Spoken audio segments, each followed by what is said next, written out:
First శ్రమ వచ్చింది, అయితే మొదట ఏం చేయాలో చెప్తున్నాడు. మీలో ఎవరికైనాను శ్రమ సంభవించిన వెంటనే వెళ్ళి ముందు మోకాళ్ళు వేయమన్నాడు. దాని ప్రత్యామ్నాయం కూడా నువ్వు ఆలోచించొద్దు. నువ్వు ఆలోచిస్తే నీకు తేడా పడుద్ది. మరి ఏం చేసి ఆలోచించాలంటే ముందు ప్రార్థనలో మోకాళ్ళు వేయి. ఆ సమస్యలు నువ్వు ఏం చెయ్యాలో దేవుడు చెప్తాడు సమాధానం. ఏం దడపడొద్దు, టెన్షన్ పడొద్దు. వెళ్ళి వెంటనే మోకాళ్ళు వేసి ప్రభు వైపు చూడు. దేవా, టెన్షన్గా ఉంది, ఈ శ్రమ వచ్చింది, ఇప్పుడు నేనేం చేయాలి, నాకు ఆలోచన చెప్పని ఒక్క మాట అడుగు. ముందు మోకాళ్ళు వేసి వెంటనే ఆయా పరిస్థితులను బట్టి, ఆ అవసరతను బట్టి, ఆ శ్రమ యొక్క తీవ్రతను బట్టి వెంటనే దేవుడు నీకు సమాధానం ఇస్తాడు.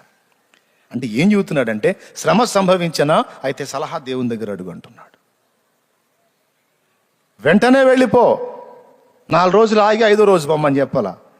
మీలో ఎవరికైనా శ్రమ సంభవించినా అతడు 1 వారం ఆగి ప్రార్థన చేయవలెను. అన్ని దారులు వెతుక్కొని ప్రార్థన చేయ అన్నాడా? ప్రార్థన చేయకపోతే నీకు దారి దొరకదని చెప్తున్నాడు. ప్రార్థన చేసావనుకో, ఏ దారిలో వెళ్తే ఆ శ్రమ నుంచి బయటపడతావో ఆయన చెబుతాడు. కాబట్టి అన్ని శ్రమలకు పరిష్కారం ఆయన చేతుల్లో ఉంది కనుక వెళ్ళి మోకాళ్ళేసి ఆ పరిష్కారం తీసుకొని వెళ్ళమంటున్నాడు. ఎంతమంది దీన్ని పాటిస్తారు? ఇది కూడా తారుమారైంది.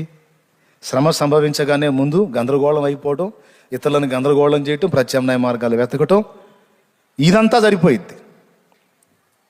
కానీ వాక్యం ఏం చెప్పింది? ముందు మోకాళ్ళు అయిపో అన్నాడు. పట్టించుకోవటల్లా. వచనాలు ఇంత స్పష్టంగా ఉంటే పట్టించుకోవటల్లా. కానీ మొత్తం బైబిల్ ఎరిగిన వాళ్ళే. అరే, ఈ మాట ఇలా ఉంది కదా, నేను ముందు ఇది కదా చేయాలి. మరియమ్మ కానా పెండ్లి విందులో పనోళ్ళకి ఏం చెప్పింది? ఆయన మీతో చెప్పునది చేయుడి. ఏం చెప్పింది? ఆయన మీతో చెప్పింది చేయండి, అద్భుతం జరిగిద్ది. యేసయ్య పిలిచాడు, దగ్గరికి పోయారు. ఆ నీళ్ళ ఆ ద్రాక్షరసపు తొట్లలో నీళ్లు నింపండి అన్నాడు.